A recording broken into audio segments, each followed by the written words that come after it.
Ladies and gentlemen, it is official. This is one of the most important, meaningful segments that I've done since 2016, when, as I predicted, and NPR quoted me in 538, I said Clinton would lose swing states. They said it's their emphatic prediction that Trump wouldn't be GOP nominee. I said Clinton would lose in 2016. This segment is just as important. Senate rejects witnesses in Trump impeachment trial, Wall Street Journal. What a victory for President Trump. By the way, Clinton will be the nominee. This is all a charade and a farce. That's what impeachment was about.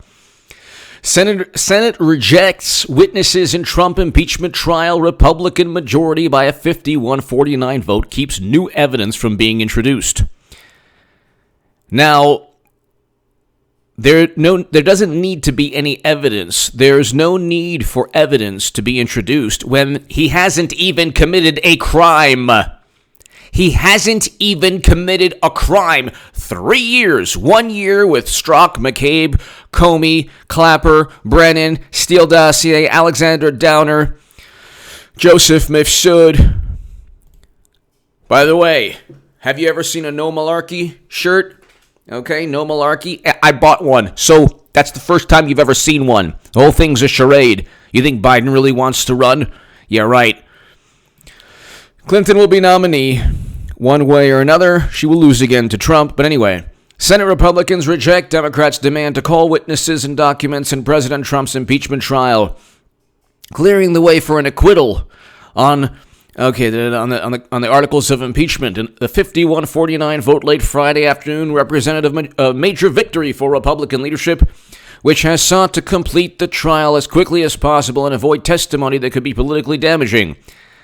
Nobody cares what Bolton thinks. Bolton already stated, he's on video stating that he heard that President Trump and President Zelensky of Ukraine had a call when Trump congratulated him, and it was a warm and cordial, quote, warm and cordial call.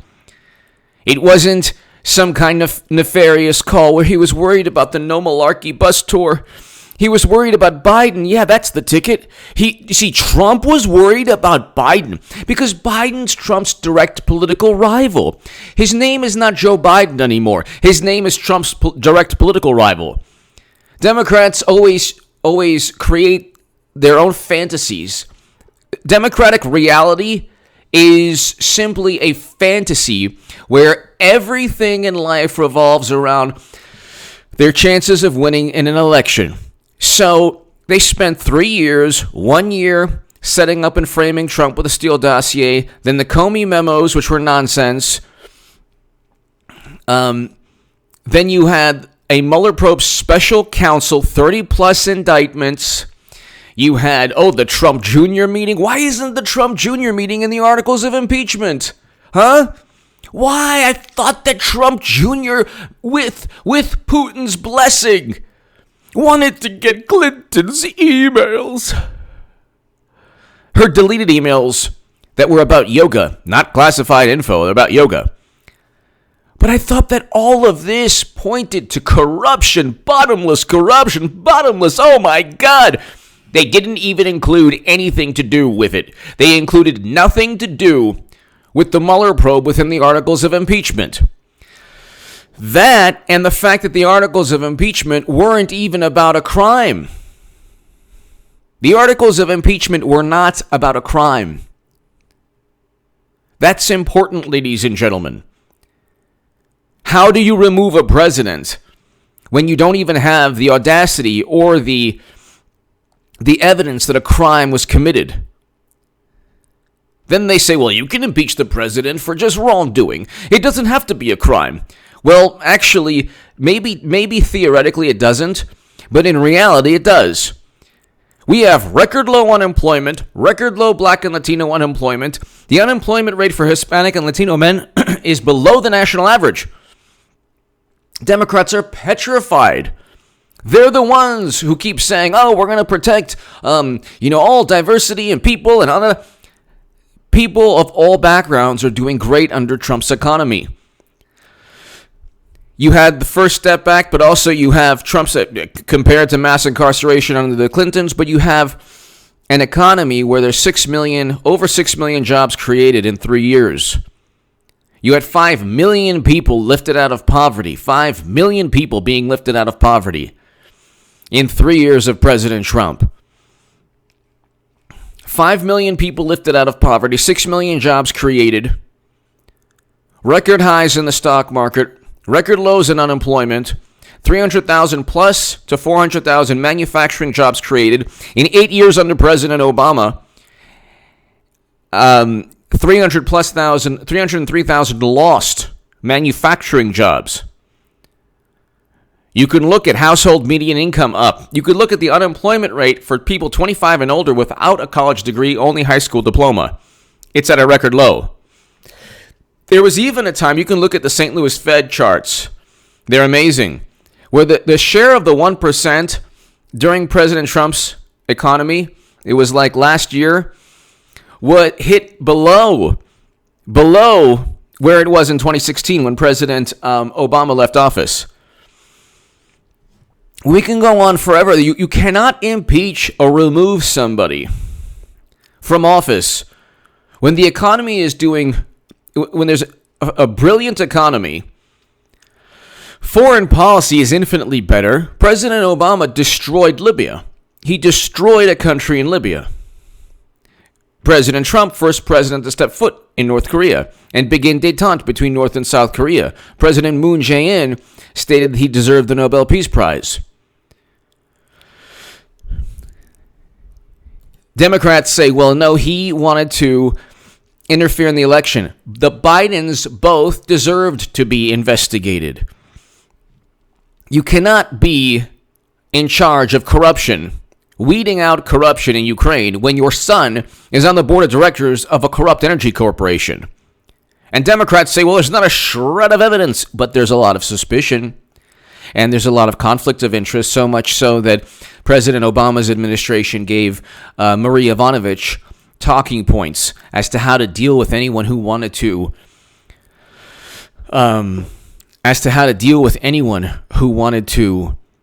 who asked questions about Hunter Biden. You get $3.4 million by one estimate from an energy company currently being investigated for corruption, and your dad is the vice president in charge of corruption, of trying to, remove corruption from Ukraine. They're less corrupt than we are. Oh, they're a lot less corrupt than we are. Maybe the bribes take place like with actual cash people, but no. When James Comey says no reasonable prosecutor would indict, he's telling the whole country there is a certain form of justice for the average American and for Clinton, who transferred illegally top secret intelligence onto servers. This is a fact. It's a fact because there's no legal way to transfer top secret intelligence outside of the United States government. Whether you do so intentionally or unintentionally, it's U.S. Code 793F. You cannot do it. You cannot do it. It is impossible to transfer top secret intelligence outside of the United States government. Her servers were autonomous. They were running on Microsoft Exchange software, and she would log on to her local cable station. That's according to ARS Technica. And according to James Comey's own book, she had an AT&T email account when she was receiving government emails and classified emails onto servers. Then she had an unencrypted email account for 3 months. And she deleted 30,000 emails without government oversight. Okay, we're far more corrupt than any other country. Because what we do is we have a media that covers up for the massive corruption to where suspicion is now, it's only legitimate to be suspicious of Trump. It's not legitimate to be suspicious of Clinton. Suspicion of Trump is criminalized, so we have to look into. We were under attack. The DNC emails warped their brains. They really think it was like a Pearl Harbor situation. They're completely delusional. They lost their corruption was out in the open. The truth about them was so devastating and traumatizing that they then used the dossier, they then used Bolton's book, they then used, Fire and Fury and whatever books and hearsay and gossip about Trump. They are so scorned that they want Trump's taxes, even though the IRS has his tax returns, but they want to look over them because there's something there, they just know it. Yet with Clinton, just miraculously, always getting investigated, but just nothing ever being found out. How does that work? Well, ask John Huber and James Comey, two sides of the same coin. Two sides of the same coin. So what if they're both Republican, or Comey was once a Republican, or whatever? They're a Republican, never Trumpers. Obviously, most Democrats, aside from the one New Jersey Democrat. But we can just read, two Republicans, Mitt Romney of Utah and Susan Collins of Maine, joined every Democrat to vote for the Senate to call witnesses. So there you go. After the vote, Mitch McConnell said the next steps in the impeachment trial. He said senators would confer among themselves and with Democratic House members and Mr. Trump's defense team to determine the next steps as we prepare to conclude the trial in coming days. America will, then Chuck Schumer, America will remember this day, unfortunately, where the Senate did not live up to the responsibilities, where the Senate turned away from truth and went along with a sham trial. So when the levers of government and bureaucracy don't work for you, so Comey covering up Clinton's crimes, good, fantastic. The Senate acquitting Trump, bad. Kavanaugh being confirmed, bad. John Hubert finding nothing and not even interviewing anyone at the Clinton Foundation under oath, good. When government works for Democrats, government must be revered. When government does not work for Democrats, the authoritarian nature of this king, he's royalty, he's a monarch now, he's a monarch. They live within this pathetic, miserable hyperbole. They have butchered and mangled semantics and the definitions of words. And they live by euphemism. Election interference really means the truth about them. The truth about them. You want Russia to interfere? Why? You're worried about Russia telling the truth that you're cheating Bernie Sanders again? We don't have to see any emails in any way. There's no evidence that Russia hacked the DNC. Even the ODNI and DHS reports in the fine print say, we're confident. We're not certain. And then again, the suspicion or the groupthink. Well, everyone agrees. Who cares? If all Democrats agree with one thing, I will very likely agree with the opposite. Within reason. If they claim something grandiose, like, Trump worked with Russia, nah. And people say, you weren't right about Clinton being indicted. Why would you, if you're a Bernie Sanders supporter, why would you not want that to happen? Think about that for a second. In 2016, I took heat from a couple of, they claim to be Bernie Sanders supporters and millions of subs or hundreds and hundreds of thousands of subs. My question is, why would you not want Clinton to be, that's right, $20 million in venture capital. That's right. That's why. So the issue is that they know that Clinton committed crimes. They know that James Comey covered up those crimes. They know that Trump never worked with Russia. They know that the impeachment is nonsense, but they're going along with it because corporate media they use the phrase corporate media, and then when corporate media goes after them, after Bernie Sanders, they say, oh my God, look what the corporate media is doing. Elizabeth Warren, she was lying about what Bernie said. Of course she was, but that's what they do to Trump. If you live by gossip and hearsay, your demise will be due to gossip and hearsay. Trump never had anything to do with that dossier, which was complete and utter nonsense. Nobody was indicted from that dossier because it was nonsense, but they utilized gossip to go after Trump. now there's an affidavit, a sworn affidavit from Victor Shokin, the guy who was forced out by Biden. Oh, yeah. Interestingly enough, he wants to testify. He wants Biden under criminal investigation. Gee, I wonder why Democrats aren't clamoring to get this fired official from Ukraine, but they would loved Comey. Oh, they revered Comey. And when Comey, if and when Comey flips and says, yeah, I got the goods on Clinton, or I got the goods on Democrats, they'll then say, oh my God, we don't like you. We don't like you anymore. Democrats are the most fickle imbeciles on the planet. They go from media spin to media spin to media spin to media spin to, impeachment now, and they lost miserably. This was a devastating loss. Trump is going to be acquitted by next week. And if Bernie doesn't win Iowa, and I don't think he will because they'll cheat him, but let's say he does, if Bernie wins Iowa, they will tear. And the Democratic Party is Bernie. If you're a Bernie voter, Trump isn't your problem. Trump is not your adversary, but keep pretending that he's the big adversary of yours. No, if you're a Bernie supporter, the Democratic Party is. The I'm with her crowd. If Bernie wins Iowa, and I don't think he will, but let's say he wins Iowa, they're going to tear him down in the most malicious, vile, disgusting, devious, conniving, deceitful, insidious manner. If Bernie doesn't win Iowa, we know the whole thing's a sham anyway. That's even greater proof that they're overtly cheating Bernie.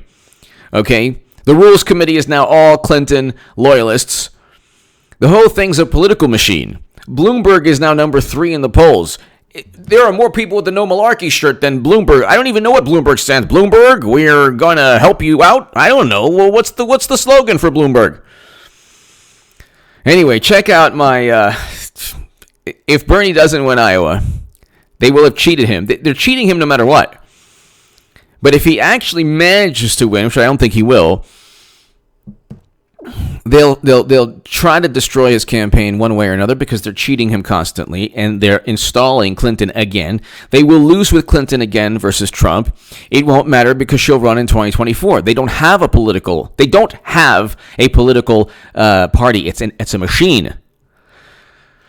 But if Bernie doesn't win, if it's Biden or somebody else, the fracture will already start, and then the shaming and the bullying online and the Democratic group think you Bernie voters better not. I'm voting for Trump, obviously. I'm just letting everybody know what's going to happen. Bernie doesn't win. They're going to demand obedience and loyalty immediately from Bernie voters. Eventually, Bernie will be cheated. He'll be fine with it because he's basically like a human doormat now. He doesn't fight like Tulsi Gabbard. He doesn't fight like Trump. Trump fights. My God, he fights. Love it. Love the fact that you have somebody who has an economy where 5 million people were lifted out of poverty, and he fights corrupt intelligence officials, and he wants to bring home Americans. But basically what I thought Bernie was going to do until he kissed the ring. And he'll do it again, and he'll tell everyone to vote Clinton again. That, just like he did in 2016, it'll be a replay. Give me your thoughts below. Trump won a major, monumental victory. Democrats have just experienced a catastrophic loss, which they'll turn into some kind of Pyrrhic victory through the media. But it'll hurt more in the long run than help. Trump wins again, ladies and gentlemen. Give me your thoughts. Check out H.A. Goodman's other channel. Subscribe to it right now. And also, I'll have a live stream tonight by probably around 11 p.m. Pacific. Give me your thoughts. Be there for the live stream.